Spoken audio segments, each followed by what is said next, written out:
দাঁড়াই, সম্মিলিত প্রয়াসে রুখে দাঁড়াই, না হলে কিন্তু জুলাইয়ের আন্দোলন পিছিয়ে যাবে। আর 36 দিনের আন্দোলনে কিন্তু ফেসিবাদী হাসিনার পতন হয় না। তার আগে দীর্ঘ সময় ধরে, 1.5 দশক ধরে পটভূমি তৈরি হয়েছে, অনেক গুম হয়েছে, অনেক খুন হয়েছে, সম্পদ পাচার হয়েছে, ধর্ষণের সেঞ্চুরি হয়েছে, তারপরে প্রশাসন ভেঙে পড়েছে, বিচার ব্যবস্থাকে কুক্ষিগত করা হয়েছে, আপনারা জানেন, শিক্ষা ব্যবস্থাকে ধ্বংস করা হয়েছে।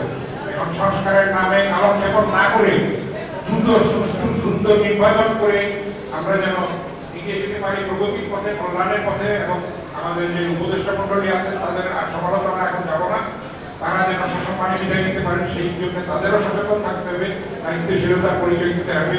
আপনারা ভালো থাকুন, আমরা যেন শহীদের রক্তের সঙ্গে বেমানি না করি, বীরের রক্তস্রোত, মাতার অশ্রুধারা যেন বিফলে না যায়, তাহলে কিন্তু আগামী বাংলাদেশ আমরা সঠিকভাবে নির্মাণ করতে পারবো না।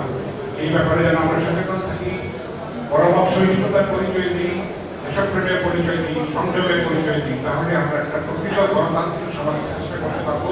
সেই পথে সবাইকে শরীর হওয়ার আহ্বান জানিয়ে, উদাত্ত অনুরোধ জানিয়ে আপনাদেরকে সবাইকে কৃতজ্ঞতা জানাচ্ছি জাতীয় প্রেসিডেন্টের তরফ থেকে যারা এসেছেন, এবং সবাইকে আল্লাহ হাফিজ, বাংলাদেশ।